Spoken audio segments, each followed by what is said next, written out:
जय भारत विद्यार्थी मित्रों, हम लोग सीख रहे थे इंजीनियरिंग ड्राइंग्स। उसके अंदर हमने कल का लेक्चर एज अ रिवीजन के तौर पे हमारा इंजीनियरिंग ड्राइंग्स क्या है, कैसे इस्तेमाल होता है, लेटरिंग, स्केल, वो सब देख लिया। फिर हमने दूसरा चैप्टर चालू किया था इंजीनियरिंग कर्व्स।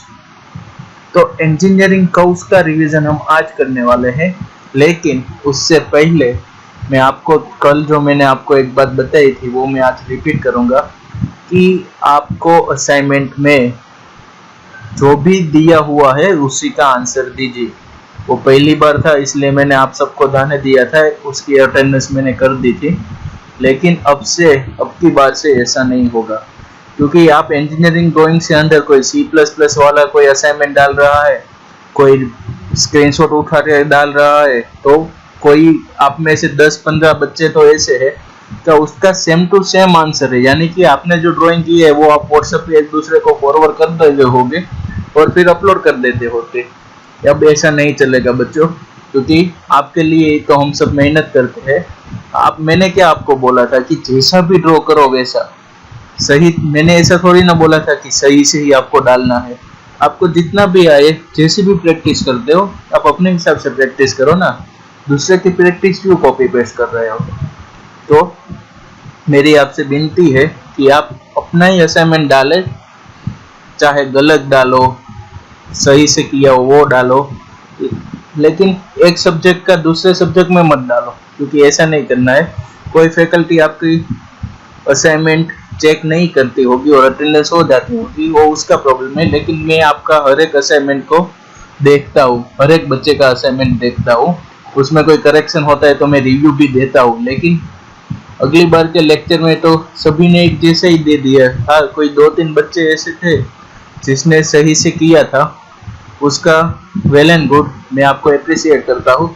लेकिन जो बच्चे थोड़ा लाइटली ले रहे हैं, वो आप अभी थोड़ा फोकस डालो पढ़ने के ऊपर, क्योंकि ये IMP सब्जेक्ट है, आपको आगे जाते हुए उपयोगी होगा। चलो खैर, जो भी है वो, मुझे आशा है कि आप लोग मेरी बात समझ रहे हो और अब इसे ठीक से करोगे, वरना मेरा उसमें कुछ नहीं जाता है, आपका ही गैरफायदा होता है। चलो जाने देते हैं वो बात को, अब बात करते हैं इंजीनियरिंग ड्राइंग्स क्या। तो हमने चैप्टर नंबर 2 कर्व स्टार्ट किया था, उसके रिवीजन के बारे में। सबसे पहले तो इंजीनियरिंग ड्राइंग्स की डेफिनेशन दी गई है, तो हम पिछली बार बहुत बार पढ़ रहे हैं। Engineering drawing is the language of the all person involved in the engineering activity. Engineering ideas are recorded by the preparing the drawing, and execution of the work is also carried out of the basic drawing. Communication in the engineering field is the done by the drawing. It is called as the language of the engineering. Engineering drawing का आपको एक term में बोलना हो तो ऐसा ही होता है कि ये इंजीनियर लोगों की एक लैंग्वेज है जो कम्युनिकेट करते हैं ड्राइंग के जरिए। एक बार पढ़ लो आप।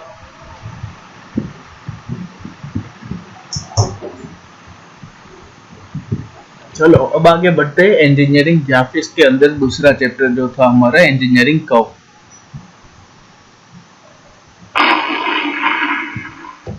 तो सबसे पहले इंजीनियरिंग कर्व क्या होता है, कहाँ पे इस्तेमाल होता है। तो कोई भी ग्राफ हो, क्या होता है ग्राफ, इंजीनियरिंग कर्व तो है। फिर engineering curve useful by its their nature and characteristic, useful in the engineering understanding laws, manufacture the various item, design of the mechanism analysis। हर जगह पे इंजीनियरिंग ड्राइंग्स और इंजीनियरिंग कर्व्स का हमें इस्तेमाल होता है। क्लासिफिकेशन ऑफ इंजीनियरिंग कर्व, तो engineering curve को कितने पर कहाँ कहाँ पे हमने क्लासिफाई किया था। Conic, cycloid curve, involute, spiral, helix और साइन एंड कोसाइन। उसके भीतर हमने कॉनिक वाला चैप्टर जो है वो थोड़ा बहुत पढ़ा है और हम वही रिवीजन करने वाले हैं आज। तो चलो बात करते हैं कॉनिक की।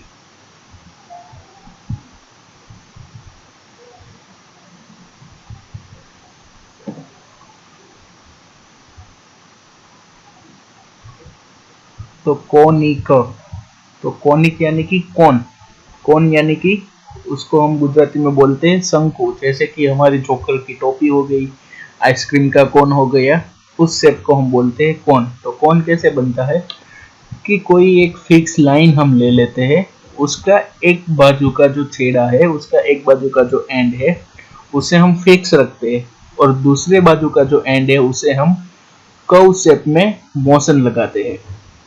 फिर चाहे वो सर्कुलर हो, रेक्टेंगुलर हो, यानी कि हम उसे कर्व शेप में उसको सर्कल लगाते हैं, और जो हमारा शेप बनता है उसे हम बोलते हैं cone. It is the surface generated by the moving a straight line keeping one of its end and fix and other make a closer curve। क्या है कॉनिक की definition? It is the surface generated by the moving a straight line keeping one of its fix and other makes the close the curve। तो fix and जो है हमारा fix point है उसे हम बोलते हैं वर्टेक्स और एपेक्स। फिक्स लाइन को हम बोलते हैं एक्सिस, नीचे का जो पोर्शन होता है उसे हम बोलते हैं बेस। फिक्स लाइन जो है वो हमारी एक्सिस हो गई। तो ये हो गया हमारा कॉन्सेप्ट।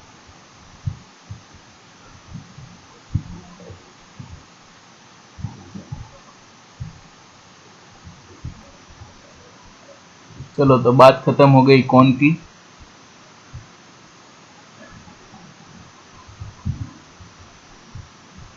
कौन कैसे बनता है वो, ये जो एक्सिस है उसे हम बोलते हैं कौन एक्सिस। कौन एक्सिस और बेस दोनों के बीच में जो एंगल होता है वो राइट एंगल यानी कि 90 डिग्री होता है। तो 90 डिग्री हो तो उसे हम बोलते हैं ओब्लिक कौन। और ये जो हमारी तिर्यक हाइट यानी कि त्रासी ऊंचाई जो है उसे हम क्या बोलते हैं? जनरेटर्स। कौन का बेसिक पता चल गया, फिक्स पॉइंट है वो वर्टेक्स, नीचे जो कर्व पोर्शन हम बनाते हैं वो हो जाएगा बेस, त्रासी जो हाइट है उसे बोलते हैं जनरेटर, बीच की जो फिक्स लाइन है उसे बोलते हैं हम एक्सिस ऑफ द कोन, और एक्सिस ऑफ द कोन और बेस के बीच में जो कोई भी एंगल 90 डिग्री होगा तो उसे हम बोलेंगे ओब्लिक कोन और राइट सर्कुलर कोन। अब बात करते हैं कोनिक्स की। तो कोनिक्स क्या है? कौन से पैदा होने वाले कर्व उसे हम बोलते हैं कोनिक्स। जो भी कर्व के बेस में कोनिक है उसे हम बोलते हैं कोनिक्स कर्व, यानी कि जो भी कर्व के बेस के अंदर कर्व पोर्शन है, कौन पोर्शन है, उसे बोलते हैं कोनिक्स। तो कोनिक्स के अंदर क्या होता है? The section obtained by the intersection of the right circular cone by a cutting plane in a different position relative to the axis of the cone are called a conic। यानी कि कोई कोन है उसे हम अलग अलग एंगल से cutting करेंगे और जो हमें पोर्शन मिलेगा उसे ही बोलते हैं कोनिक। तो कटिंग करने वाला जो चीज है उसे हम यहाँ पे बोल रहे हैं कटिंग प्लेन। जैसे कि यहाँ पे देख लीजिए आप, एक कोन है, इसकी एक्सिस है, तो इसकी एक्सिस को 90 डिग्री यानी कि कोन का जो बेस है उसको पैरेलल हम कटिंग प्लेन कट करते हैं तो हमें जो पोर्शन मिलता है वो क्या होता है? सर्कल। उसी हिसाब से यहाँ पे देख लीजिए आप कि जो कोन है उसकी एक्सिस को पैरेलल यानी कि बेस को 90 डिग्री हम कट करते हैं तो हमें कोई ऐसा कर्व मिलता है। अब हमने इंक्लाइन डाला तो हमारा इलिप्स जनरेट हो गया। तो डिफरेंट कटिंग प्लेन के अनुसार हमें डिफरेंट कर्व मिलते हैं और उसे ही हम बोलते हैं कॉनिक कर्व। तो उसके अंदर क्या क्या आता है? Triangle, circle, ellipse, parabola, hyperbola. Name of the conics curve आपको असाइनमेंट में देना है। Name of the conic curve पहला क्वेश्चन लिख लीजिए। तो triangle, circle, ellipse, parabola and hyperbola. ठीक है, चलो आगे बढ़ते हैं। ट्रायंगल। तो ट्रायंगल कैसे बनता है कि हमारा जो कोन है, ये जो हमारा कोन है उसके वर्टेक्स यानी कि हमें उसे एक्सिस के थ्रू ही हमारा कटिंग प्लेन रखना है वर्टिकल, कि उसकी एक्सिस यानी कि उसके वर्टेक्स से पसार होता हुआ कोई प्लेन में हम उसे कट करेंगे तो हमें जो भी पोर्शन मिलेगा वो कौन सा मिलेगा? Triangle. When the cutting plane contains the apex, we get a triangle as a section. Circle, तो सर्कल अभी हमने बनाया था कि हमारा जो कटिंग प्लेन है वो हमारी एक्सिस को 90 डिग्री, यानी कि हमारा जो बेस है उसको parallel. When the cutting plane is the perpendicular to the axis or parallel to the base in the right cone, we get a circle in a section. Clear? Circle कैसे मिलता है वो.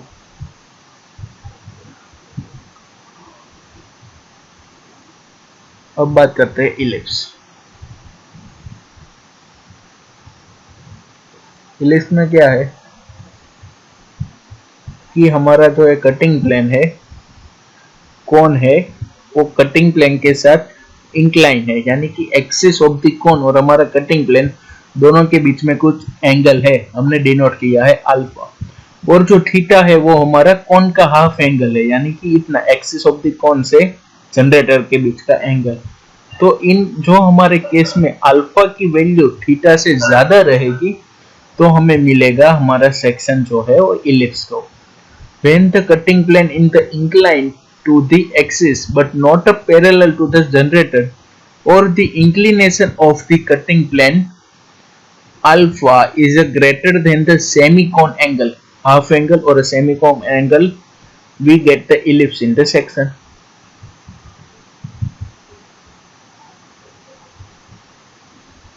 क्या हो गया इलिप्स का कि हमारी एक्सिस है, जो हमारी जो एक्सिस है उसको कटिंग प्लेन इंक्लाइन रखना है. ये एंगल हमारा अल्फा हो गया, ये थीटा हो गया, और अल्फा बड़ा होता है थीटा से, तो हमें मिलता है इलिप्स. अब वैसे ही हम ले लेते हैं पैराबोला. तो पैराबोला में क्या है कि इंक्लाइन तो हमें प्लेन कट करना है हमारी एक्सिस के थ्रू, लेकिन जो अल्फा यानी कि यहाँ पे जो अल्फा बनता है और ये थीटा है, उसमें से थीटा बड़ा होना रहना चाहिए. नहीं ना, दोनों सेम रहना चाहिए. Alpha is equal to theta. Theta अगर बड़ा हो जाएगा तो वो बन जाएगा हमारा hyperbola.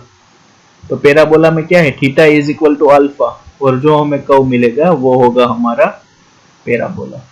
When the cutting plane is inclined to the axis and parallel to the one of the generator of the cone, or the inclination of the plane is equal to semicone angle, यानी कि हमारी generator है उससे parallel होगा तो ही तो theta और alpha same रहेगा. तो उस केस में हमारा बनता है पैराबोला. अब hyperbola. When the cutting plane is parallel to the axis of the inclination of the plane with axis alpha is the less than the semicone angle theta. कि जो हमारा अल्फा है, अल्फा इज इक्वल टू 0 ही रहेगा ना, क्योंकि क्या है हमारी पैरेलल लगानी है. यही चीज अगर हम जो एपेक्स में से डाल देंगे तो हमारा बन जाएगा ट्राइंगल, लेकिन हमने कहा रखा है पैरेलल रखा है, तो इन केस हमारा क्या होगा हाइपरबोला. अल्फा थीटा से छोटा होगा. तो ये कोनिक की बात हो गई. कोनिक के अंदर सर्कल, ट्रायंगल, इलिप्स, पैराबोला और हाइपरबोला, ये सब कर्व आते हैं. अब कोनिक की डेफिनेशन क्या है. The locus of the point move in a plane such a way that the ratio of its distance from the fixed point, यानी कि एक फिक्स पॉइंट,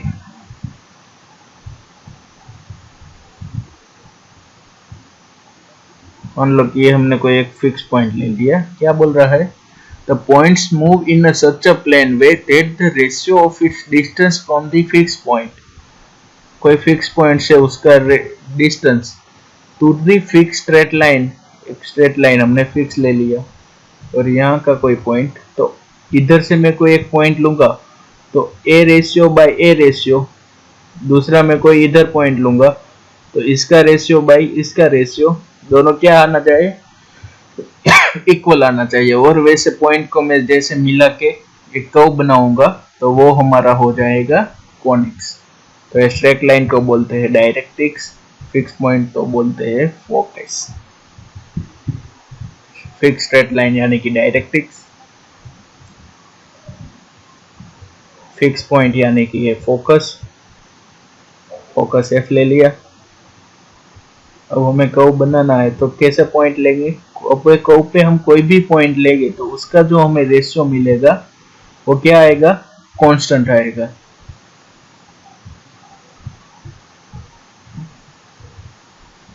ये सब नाम है directrix, vertex, focus, conic curve.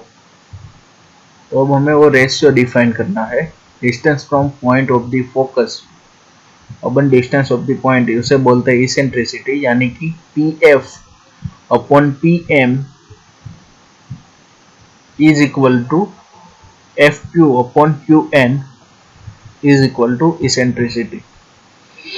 Eccentricity को हम स्मॉल ई में डिनोट करते हैं, ठीक है।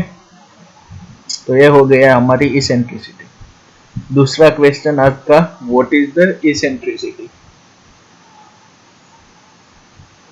What is the eccentricity in a conics? Clear है? चलो ना, मैं आपको लिख ही देता हूँ क्वेश्चन, यानी कि आपको याद रहे।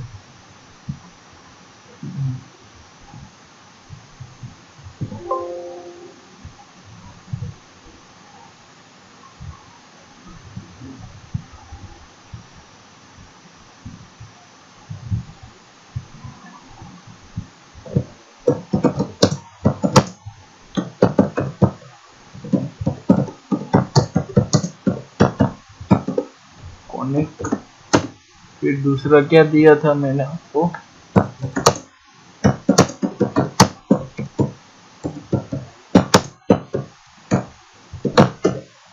Name of the conic curve.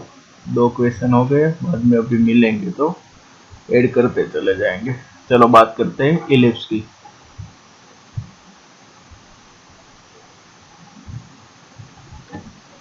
तो इलिप्स क्या है? जो इसेंट्रिसिटी जो हमारी है वो लेस देन 1 होगा तो हमारा इलिप्स हो जाएगा। Eccentricity less than 1। वैसे ही major axis, minor axis, ellipse का यूज पैराबोला। तो पैराबोला में इसेंट्रिसिटी क्या होगी? 1 होगी, तो हमारा बन जाएगा parabola. Use of the parabola. और हाइपरबोला में इसेंट्रिसिटी हमारी क्या होगी? x से ज्यादा होगी, तो ये हो जाएगा हाइपरबोला।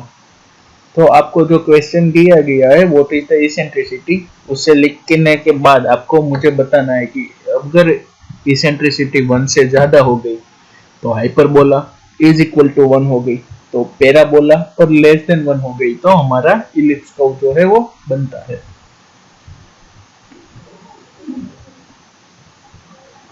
अब method of the drawings of ellipse, यही मैंने आपको बताए थे। Arc of the circle, concentric circle, loop method, oblong method, ellipse in parallelogram, terminal method, parallel ellipse and directly focus method। इसके भीतर हमने इलिप्स की जो मेथड है 3-4 वो खत्म कर दी थी।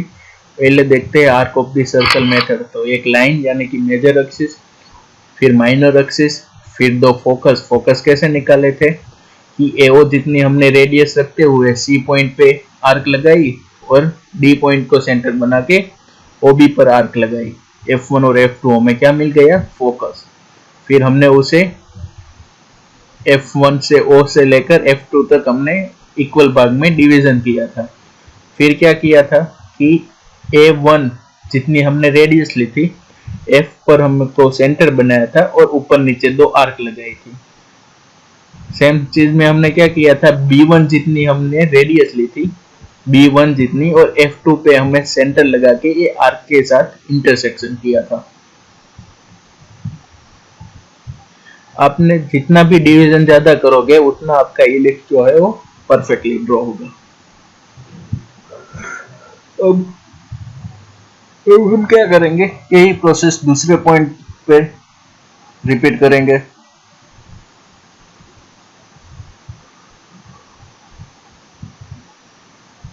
दूसरे पे, तीसरे पे और चौथे पे। ये साइड का प्रोसेस कंप्लीट हो गया। बाद में लेफ्ट साइड पे भी और राइट साइड पे भी हम वही प्रोसेस करेंगे। तो हमको अलग अलग जो पॉइंट वो है हमारा मिलते चले जाएंगे।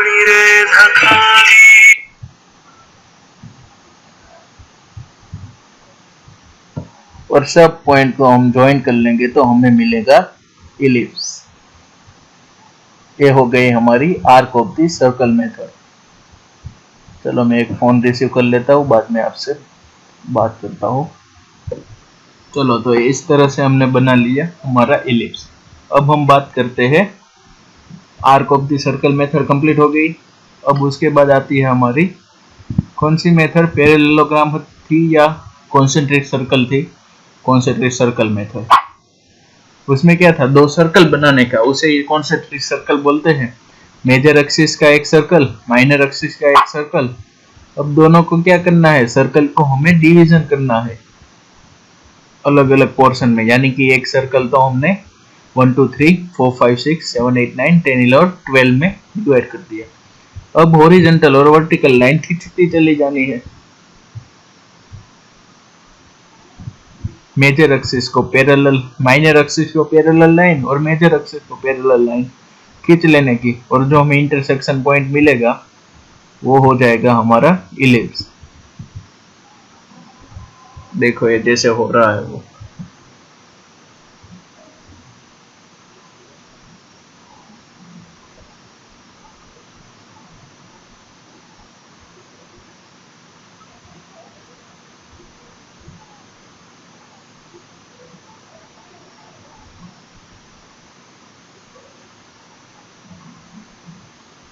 और फिर सभी पॉइंट को हमको क्या करना है, ज्वाइंट करना है। तो हो गया हमारा इलिप्स। बहुत ही इजी है, लेकिन मुझे पता नहीं चलता आप लोग क्यों असाइनमेंट में नहीं लिखते हो।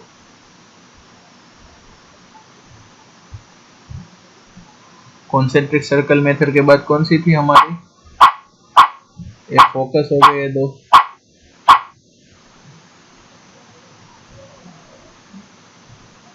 डायरेक्ट्रिक्स की और उसी की कोई जरूरत नहीं है अभी आपको। फिर ओब्लॉन्ग मेथड। ओब्लॉन्ग मेथड में क्या था, पहले एक major axis minor axis draw कर ली, पूरा रेक्टेंगुलर बना दिया। फिर रेक्टेंगुलर की एक्सिस को हम क्या करते थे, डिवाइड करते थे।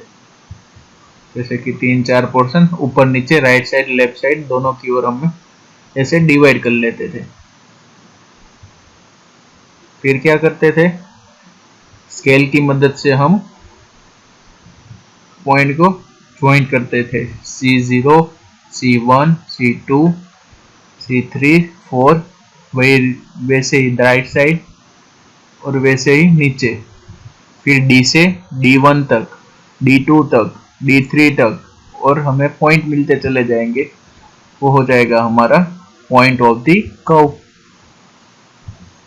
और सेम पोर्शन हम नीचे भी कर सकते हैं या फिर उसका प्रोजेक्शन ले सकते हैं। प्रोजेक्शन कैसे लेना है, तो यहाँ से एक पॉइंट मान लो कि 5 सेंटीमीटर ऊपर है, तो वहां से भी नीचे कितना आना चाहिए, 5 सेंटीमीटर। और पॉइंट को कनेक्ट कर लेते हैं तो हमारा बन जाता है इलिप्स। पैरेललोग्राम में क्या था, हमें एक पैरेललोग्राम ड्रॉ करना था, उसका 4 भाग में हमें पोर्शन में डिवाइड कर दिया, मेजर एक्सिस माइनर। और फिर जो ऑब्लॉन्ग मेथड में हम करते थे वही मेथड रिपीट करनी है हमें।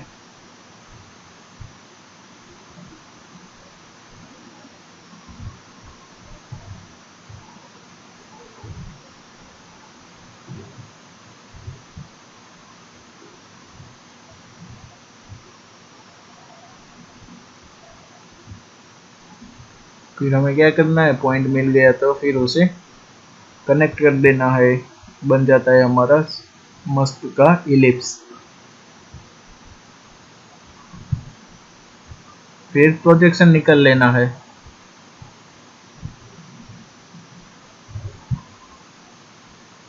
फिर सब पॉइंट को कनेक्ट कर देना है।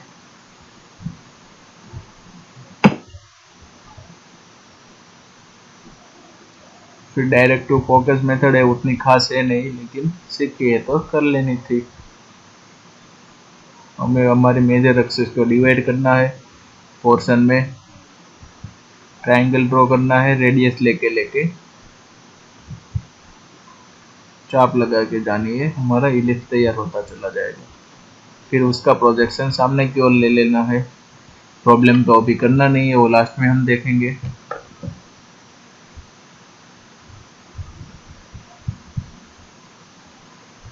अब हमें बात करनी थी पैराबोला, जो अब हम नेक्स्ट लेक्चर से करेंगे। आपको कहाँ गया क्वेश्चन? 2 ही क्वेश्चन दिया है, ठीक से अटेम्प्ट करना। ये आपके 2 क्वेश्चन है, नोट कर लीजिए। चलो तो अब हम मिलते हैं नेक्स्ट लेक्चर में।